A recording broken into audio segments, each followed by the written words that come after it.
नमस्कार, आप देख रहे हैं समय साक्ष्य में प्रीति रावत आपके साथ। उत्तराखंड विधानसभा चुनावों के मद्देनजर हम लगातार आप तक पहुंचा रहे हैं तमाम नेता और लोगों की बात और राय।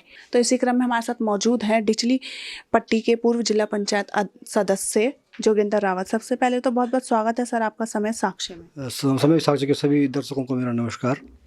सबसे पहला सवाल तो यही है, आपने उत्तराखंड में बीजेपी है और जो कांग्रेस से बड़ी पार्टी है, कांग्रेस क्यों चुनी? अब मैं वर्तमान में देख रहा हूँ भाजपा का हमने शासन देखा है कि जो यहाँ के पूर्व मुख्यमंत्री रहे हैं त्रिवेंद्र रावत जी, वो एक जज की भूमिका में देखा हमने उनको। उससे पहले कांग्रेस सरकार भी थी, हरीश रावत जी सीएम थे, तो उन्होंने बहुत अच्छा कार्यक्रम चलाया है और बेहतर किया है, मतलब जो हमें लगा। लेकिन जब हमें बीजेपी की सरकार आई यहाँ पे, डबल इंजन की सरकार कहें, तो डबल इंजन जैसा काम तो हमें दिखा नहीं कुछ। इस बार चुनावों में क्या कुछ रणनीति लेकर आप लोग चल रहे हैं? हम देख रहे हैं जैसे हम यहाँ दीपक भाई कैंडिडेट हैं यहाँ यमुनोत्री विधानसभा से कांग्रेस के, तो इन्होंने लगभग 1-2 साल से जब से जिला पंचायत अध्यक्ष बने हैं, गांव-गांव में गए हैं, लोगों की समस्याओं का निस्तारण किया है।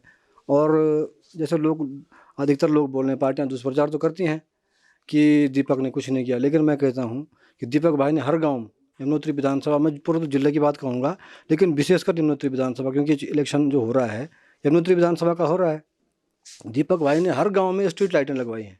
ऐसा कोई गांव नहीं है जहां स्ट्रीट लाइटें नहीं लगी है। हर गांव में सार्वजनिक रूप से बर्तन दिए हैं, शादियों के लिए महिला मंगल दलों को, युवक मंगल दलों को बर्तन दिए गए हैं। अन्य विकास कार्य करवाए गए। जो पंचायतों से डिमांड आ रही है कि भाई हमारे यहाँ बारात घर बनना है, हमारे यहाँ देवता का झामन बनना है, ये मार्ग बनना है, या अन्य विकास कार्य जो हैं, उनके लिए उन्होंने त्वरित रूप से कार्य करवाए हैं। और चाहे मातृशक्ति का सम्मान हो, चाहे युवा मंगल दल हो, चाहे युवा साथियों को किट बैग देने का कार्य उन्होंने किया है। तो जो हर वर्ग को साधने का उन्होंने कार्य किया है, और हमें लगता है कि निश्चित रूप से वो विजयी होंगे। हर क्षेत्र के अपने कुछ प्रमुख मुद्दे होते हैं, ऐसे में आपको क्या लगता है क्षेत्र के क्या कुछ प्रमुख मुद्दे हैं? बेसिकली तो जैसे हर जिला पंचायत क्षेत्र कहें या नगर क्षेत्र में कहें, जैसे चिन्यालीसौड़ में था कि यहाँ पानी की सबसे बड़ी समस्या थी, और उसका गवाह मैं स्वयं हूँ कि अध्यक्ष जी ने उस दिन स्वयं मुझे एक दिन कॉल आया था कि क्या 2-3 करोड़ में या चिन्यालीसौड़ में पानी आ सकता है। तो फिर मैंने नगर पालिका अध्यक्ष जो यहाँ के चेयरमैन हैं, उनके पति, उनसे मेरी वार्ता भी हुई थी इस संबंध में। तो उन्होंने कहा भाई जी वास्तव में इतने में तो हो सकता है पानी की समस्या। तो उन्होंने उसी दिन जिला योजना की बैठक थी, प्रभारी मंत्री जी को उन्होंने अनुरोध किया, और उनके अनुरोध पर 4 करोड़ रुपये यहाँ सैंक्शन हुआ है, और पूरा नगर में आज पानी की समस्या का निस्तारण हुआ है। इसलिए हम आभारी हैं अध्यक्ष जी के, और पूरा नगर क्षेत्र में अध्यक्ष जी के प्रति अच्छे लोगों को उत्साह है कि अध्यक्ष जी ने यहाँ पे काम किया है। और अन्य अगर ग्रामीण क्षेत्रों की बात करें, तो ग्रामीण क्षेत्र में जो सार्वजनिक कार्य होते हैं, जब भी अध्यक्ष जी कहीं भ्रमण पे गए क्षेत्र में, तो जो गांव के लोगों ने कहा कि हमारी ये समस्या है, तो उन्होंने त्वरित निस्तारण किया है। मतलब राजनीति का एक नया आयाम उन्होंने दिया है। हमें ऐसा लगा कि अध्यक्ष जी के अलावा अन्य ने नहीं किया है, क्योंकि लगभग 2002 के बाद जब से उत्तराखंड राज्य अलग हुआ है, और 2002 से चुनाव शुरू हुए हैं, 2002 या 7 में कहीं, या 12 में या 17 में, ये 5वां चुनाव होने वाला है।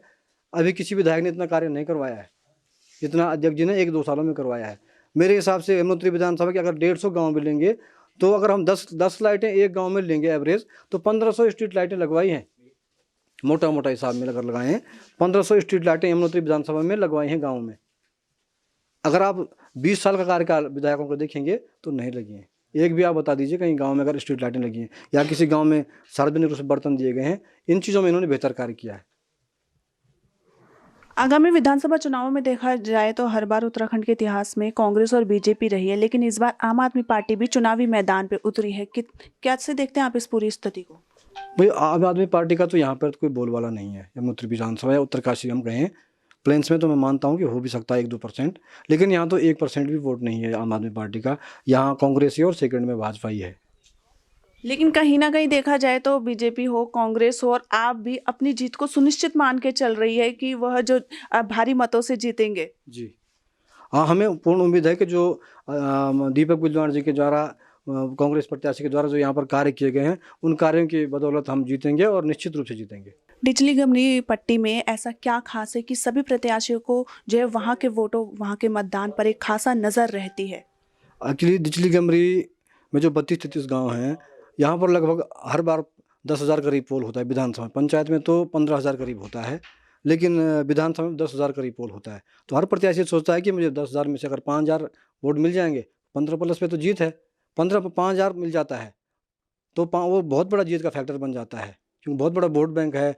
फिर हमारा क्षेत्र ये है कि जो जिस कैंडिडेट को सपोर्ट करता है आज तक जीता है, चाहे प्रीतम पंवार जी रहे हों, दिचली गमरी ने आज तक सपोर्ट किया उनको और बम्पर वोट पड़े उनको वहाँ से, और जब जब उनको वोट पड़ा है वो जीते हैं। इस बार इसी तरीके का वोट दीपक बिजलान को पड़ रहा है और मुझे लगता है कि वो जीतेंगे। बीजेपी भी इस बार अपना 60+ का नारा दे रही है, आप क्या कहना चाहेंगे? कांग्रेस मुझे तो लगता है कि भाजपा का 60+ क्या 30+ भी नहीं हो पाएगा। जो वर्तमान परिस्थिति है, जिस प्रकार का कार्यकाल डबल इंजन की सरकार रही है, पहले सीएम त्रिवेंद्र रावत जी रहे हैं, वो एक जज की भूमिका में रहे। मैंने देखा उनके कार्यकाल को, जब हरीश रावत जी सीएम थे, तो जब हम सीएम हाउस जाते थे तो वहाँ 200-500 लोग रहते थे। इतनी भीड़ रहती थी, लोगों के काम होते थे, 1-1, 2-2 बजे रात तक लोगों के काम हुए हैं, हमने देखा है अपने। लेकिन जब हम त्रिवेंद्र रावत का कार्यकाल देखा जब हमने, तो एक जज की भूमिका में रहे। उनसे मिलने के लिए भी मोबाइल स्विच ऑफ हो जाता था, मिलने के बावजूद भी काम नहीं होता था। एक आम आदमी को तो क्या, जो भाजपा के कार्यकर्ता हैं, जिलाध्यक्ष हों चाहे मंडल अध्यक्ष हों या वरिष्ठ कार्यकर्ता कहीं भाजपा के, उनके काम भी नहीं हुए। तो वो मैसेज तो ख़राब है। वो दिख रहा है आजकल कि डबल इंजन है कि नहीं। मुझे लगता नहीं है कि डबल इंजन वाला कोई काम हुआ है। फिर कई उन्होंने 3-3 सीएम दिए हैं, 3 तिगाड़ा और काम बिगाड़ा, ये तो निश्चित हो चुका है। इस बार भाजपा के पक्ष में माहौल नहीं है, विश्वास है। चलिए, अंतिम सवाल आपसे, जनता को क्या एक संदेश देना चाहेंगे आगामी विधानसभा चुनावों के मद्देनजर? मैं तो जनता जनार्दन से ये कहना चाहूँगा, जिस सरकार ने बेहतर काम किया है उस सरकार का आप सहयोग करें।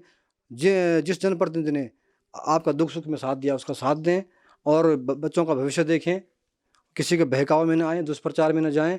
जो बेहतर कर सकता है आपके क्षेत्र के लिए, क्योंकि गांव की कई प्रकार की समस्याएं आज भी है। आज भी कई गांव ऐसे हैं जो सड़क से वंचित हैं। आज भी गांव की मूलभूत समस्याएं, गांव के कई पौराणिक ऐसे मंदिर हैं जिनका जीर्णोद्धार पुनर्निर्माण नहीं हो पाया है। वो चीज़ें हों, कुछ हट करके कुछ काम हो, हम उनको वोट देना चाहेंगे जो कुछ हट के काम करें, और वो नया विजन दीपक बिजलान में है। चलिए, बहुत बहुत धन्यवाद समय साक्ष्य में समय देने के लिए। यह थे हमारे साथ पूर्व जिला पंचायत सदस्य जोगेंद्र रावत, जिनका कहना है कि किसी के बहकावे में ना आकर खुलकर मतदान करें। ऐसे ही अन्य जानकारियों के लिए देखते रहे समय साक्ष्य में। प्रीति रावत अपने सहयोगी राजेश के साथ।